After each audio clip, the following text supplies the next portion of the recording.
Through the Line, advertising underlined.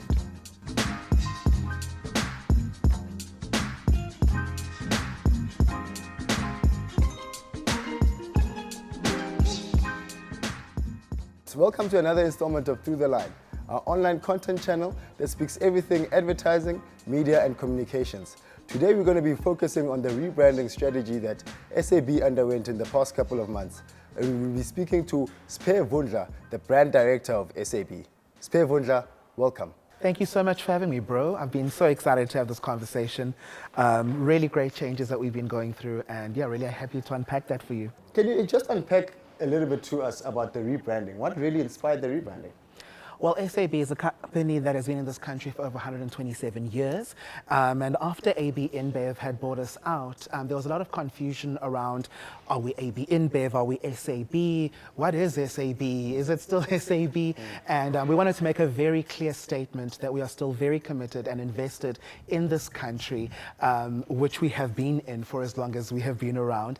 And we wanted to reintroduce SAB to South Africa and really be clear about who we are. Passionately in love with South Africa, powering ESG, championing responsibility, and really committed to ensuring that everyone is sharp. And we do understand that rebranding obviously has a lot to do with logo changes and all of that stuff. We see that you've changed a little bit of your logo. I mean, it's got arches that are very emphasized, a golden arch and a red arch below the golden arch.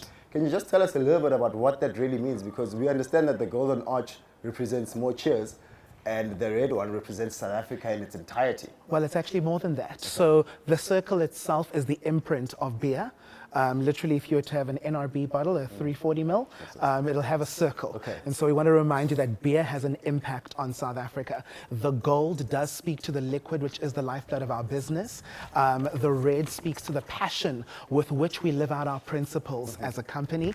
And then the intersection between the two speaks to the magic that happens when our passion meets our purpose. And when you go into the SAB, it's forward thinking because we're dreaming big to create a future with more cheers. And then the AB typeface is actually a shout out to our holding company, AB InBev. It's exactly the same font. Great, I like that. So tell me something, with this new repositioning strategy, how does it really impact the social ills of our society, such as unemployment? And if so, at what scale? I think it's really important that this reintroduction of SAB to South Africa comes at this time. We are under economic pressure. The World Economic Fund has predicted that we will have the highest unemployment rate in the world, which is a scary place.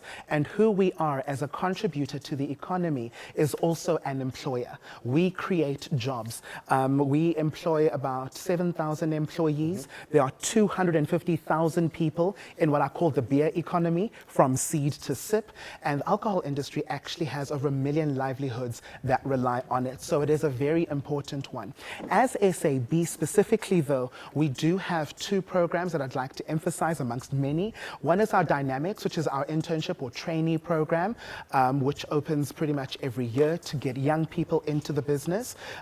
We also have the SAB Foundation that gives away multiples of millions of rands every single year to entrepreneurs and innovators all around the country, with a focus on the inclusion of women, youth and people with disabilities. So as we look at fighting this economic trouble that we're in, we really see ourselves not only as a contributor but as a job creator, not just as a company but through our foundation empowering entrepreneurship. And I actually like that you've just mentioned that, because our CEO, Rivet Konak, Boris, really, he basically says that this repositioning strategy, which is dreaming big and building a future with more cheers, particularly lies within communities, township communities. Absolutely. Can you please explain to us a little bit what that really means? Absolutely. The township economy is huge. Yeah.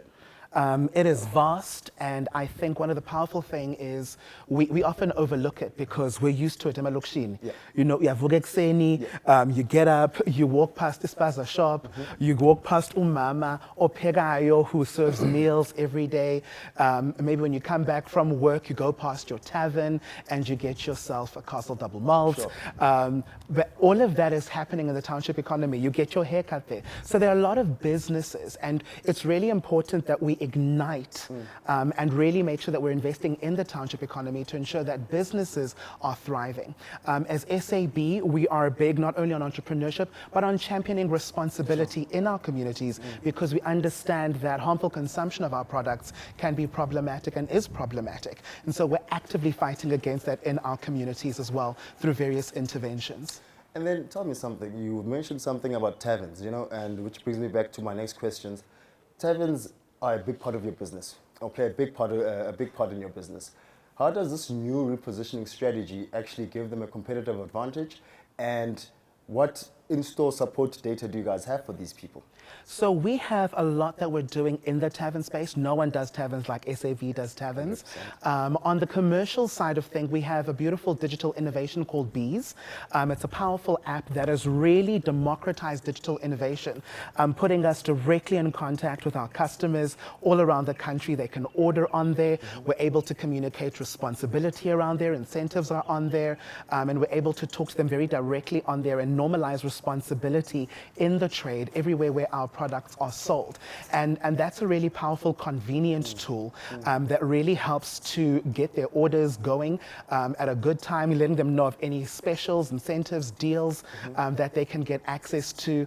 And like I said, I really love what we're doing in terms of responsibility in that space through our vehicle SAB Shop. Sure. It's our responsible consumption platform. And in taverns, what we've done is we've audited over 30,000 taverns in the last year since we've had SAB Shop. It's almost 2 years old now. And we're really proud to report that we have doubled our compliance rate in terms of responsibility in trade. So making sure that people have got their licenses visible, their operating hours, have got clearly marked bathrooms that are well lit, that they don't serve alcohol to people who are underage, to people who are already inebriated, and to people who are pregnant. All right, cool. So you're basically speaking to the infrastructure of actually the taverns and its entirety. Absolutely. So from an innovation perspective, and also holistically looking into communities and the positive impact that beer can have in communities. I love that. So tell me, how does this new direction plan to impact business? Are you guys looking at new expansion projects that you guys are investing in? Are there new projects that are obviously looking at society as a whole to obviously come in and get involved within these within the SAB brand? Absolutely. Our CEO, Boris Rivett-Carnac, committed to the President of South Africa 4.5 billion rand from SAB at last year's investment conference. And that money is going to create a whole lot of jobs. It's primarily going to be invested in the East Coast, where we've got a Prospecton brewery in my hometown of Durbs, right next to Umlazi. Shout out Big Naz. And also Epai, at Gqeberha. So we are investing hundreds of millions of rands into expansion. And this is really going to fundamentally transform our service offering to our consumers. Our Beyond Beer company, which includes some of your favorites like Brutal Fruit and Flying Fish, and some new amazing innovations like the Flying Fish Seltzer, as well as the Black Crown Gin and Tonic. Those are the spaces where we're looking to expand in order to meet the demand for our consumers, and again, creating more jobs. And that's what we're most excited about. That should be creating in excess of about 26,000 jobs when it's done.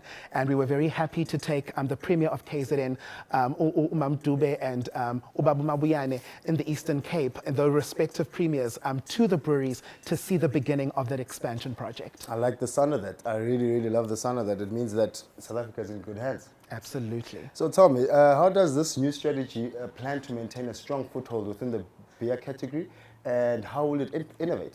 Well, what I was even talking to now with the expansion, right, talks about our first pillar in our business strategy, which is to lead and grow the category responsibly. So leading and growing the category means that we listen to our consumers. We've got a very strong consumer insights division that really understands what people are looking for, the flavors, the trends, the occasions that are developing in the world as we grow and evolve as people. And we have products to meet those needs. And so that's that's how we continue to lead with those brands that I've mentioned now in our Beyond Beer company, while also strengthening and premiumizing the beers that you've always loved. I think Castle Double Malt is an amazing innovation, an amazing extra rich and smooth sort of beer that does an amazing job of giving you that sense of reward and celebrating those small wins in your life. 100%. Maybe you might have just answered my question, which is, what does leading the beer category really mean, and what does it come with? Well, it's exactly what I was talking about, and also understanding that no one does beer like SAB does beer. We've been at this game for a very long time, and we want to continue to lead and grow the category. We want to expand options, but we also understand that in our country and in our local operating environment, responsibility is equally as important. So as we're expanding in terms of our product offering and evolving there, we're also championing responsibility through SAB Shop. SAB Shop is our responsible consumption platform, and it has 4 pillars. The first one is Talk Shop, where we are wanting to be responsible in terms of how we communicate alcohol. We don't glamorize and glorify drinking. We rather speak to occasions. 100%. So you're not going to have any stupid challenges on our social media channels that are reckless and harmful to people and our country. And we're very proud of that. We've got a collective of people both within and without the business who literally audit every piece of communication that comes out of our business to make sure that number one, it's not tone deaf, and that number two, it's championing responsibility in consumption. The second pillar is Drive Shop.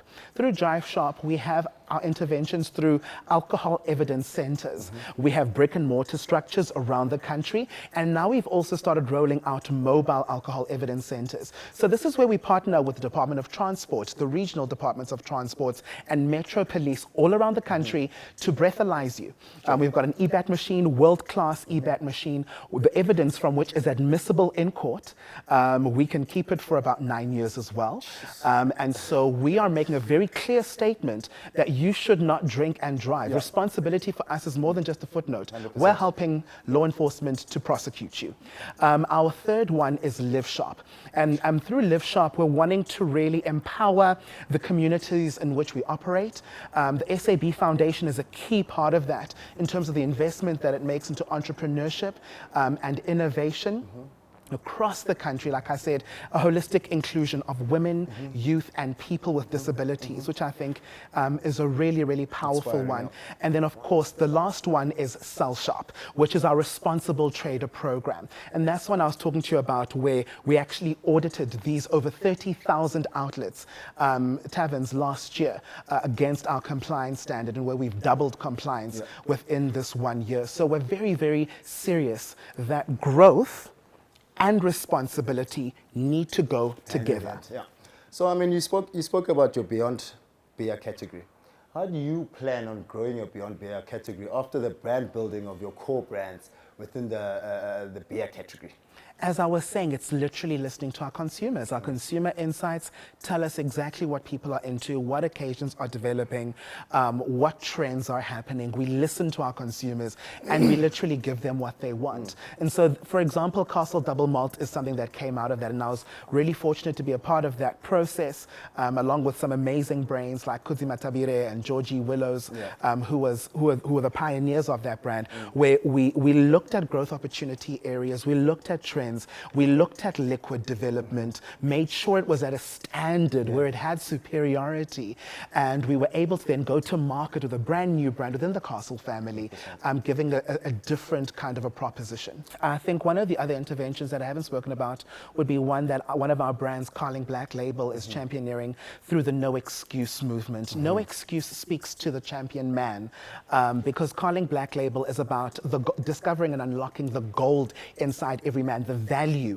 in every man. And as a brand, if you're going to speak to the best of every man, you also have to confront the worst. And we have to call out gender-based violence as one of the things that have really been a horrible thing that men are doing. And so Carling Black Label has got the No Excuse movement in partnership with Father a Nation, where they're going all across our country through various initiatives and various communities and taverns even, where they're having conversations with men, small group conversations about men around why men abuse issues around how they can actually stop abusing and really unleash the gold inside and use their masculinity as the gift that it's meant to be to serve and protect the communities. As SAB Corporate, we're partnering with the Department of Social Development to roll out gender-based violence centers in various locations around the country in hotspot areas that have been identified by government. And so we see that as something really, really important to normalize and champion responsibility as well in our communities, while also being a valuable partner to government. And then does this rebrand overlap the Beyond Beer category? And if so, how does it do that? There is no competition between the categories, so we do it all. Right. I think we're beyond beer at this point, even as a company. Okay. I think we're a total beverage company. I think we are a digital innovation company. There's a lot of technology that we employ in terms of all of our operations, and so all of that works harmoniously together to be able to speak to everyone. If you are a human being over the age of 18, we have a product that speaks to you and your occasion, your interests, and your passions. Was the rebrand in any way meant to cause shift in volumes and sell out data? The rebrand actually wasn't about volumes at all. The rebrand was a reintroduction of SAB as a corporate brand to South Africa. You know, the country at a time such as this, with the economic challenges that we face, is actually looking to corporates to be more and more involved.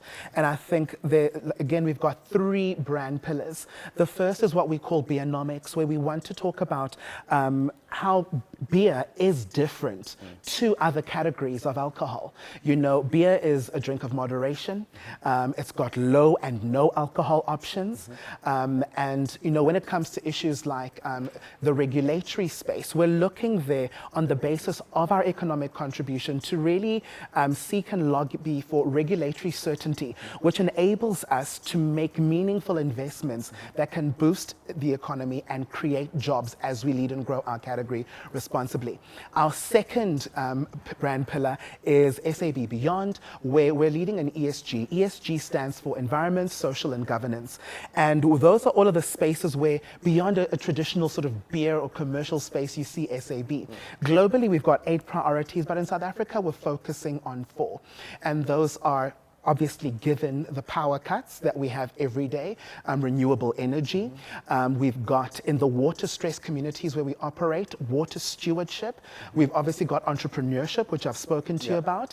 And then fourthly, we've got the transformation that we're pioneering within the agricultural space, which we're focusing on. And we believe that these 4 interventions speak to some of the burning topics in our country, and we seek to be a corporate that is a partner to government to solve these problems. Finally, we've got SAB Shop, which is our responsibility platform. So that's who we were reintroducing ourselves to South Africa as: a strong economic contributor, a leader in ESG, and a champion of responsibility.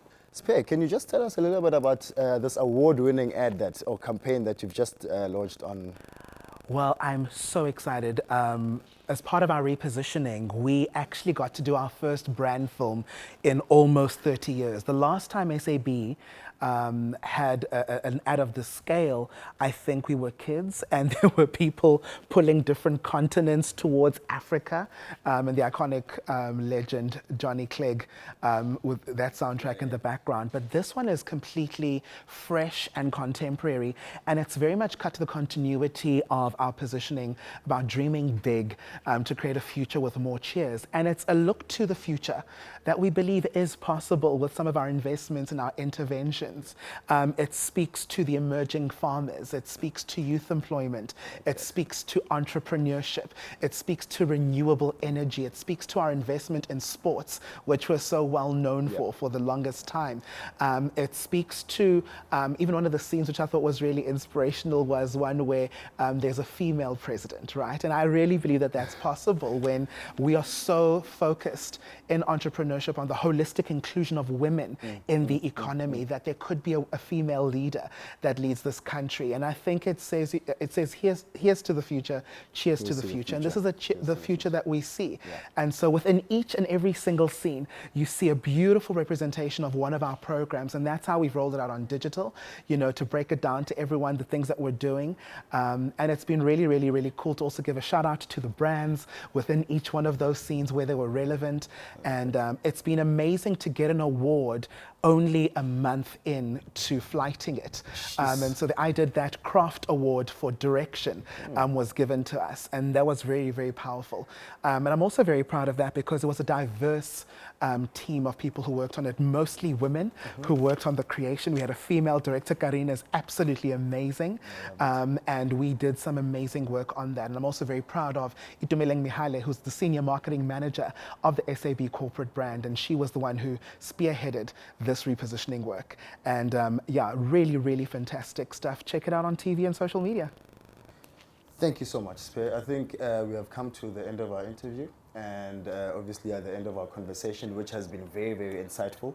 And I'm really glad that you actually came out this Thursday afternoon, or rather Thursday morning, to actually share with us a little bit about what SAB has actually undergone, what they are busy with out there, and what we need to look out for as consumers of obviously the SAB products and brands. And yeah, thank you so much. Thank you so much for having me. I'd like to unapologetically plug the More Cheers podcast that we're launching as SAB. For all of the people who heard some of these programs and initiatives that I was talking about, we want to immerse you into the world of SAB as a corporate brand, to find out what it is we're doing, see the people behind our brand, understand what our projects do, and how we contribute to all of these spaces that I've been talking about. So check out the More Cheers podcast. I'm the host of that one, so I'll be sitting in that. Cool. You heard it, ladies and gentlemen. Check out the More Cheers podcast. You'll hear everything that SAB is undergoing in terms of their programs that obviously address our social ills, responsible drinking, and everything that has to do with obviously consuming alcohol responsibly within our societies. So let's make sure that we tune onto those podcasts, or rather those episodes on More Cheers. That Spear Vundla will be obviously hosting for us from next week, is it? From next week, you're going to be able to see some stuff. Yeah, from next week, but we'll keep you guys in the loop. Other than that, thank you so much, Jay. Thank you. I took the job. Which one? The one you liked. Hello. Next stop, Cape Town. I was thinking Tokyo. Let's do both. Yeah. And they're back. Really? Yeah. Invite you to address the nation. Finally. Madam President.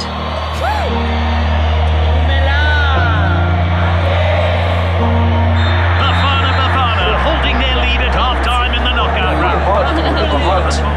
Flat tire, guys. Ladies and gentlemen, fully solar. Oh! Woo! Yeah. I'm out. What? And don't forget to turn the lights off. Hey, okay? never again. See you tomorrow. Cheers.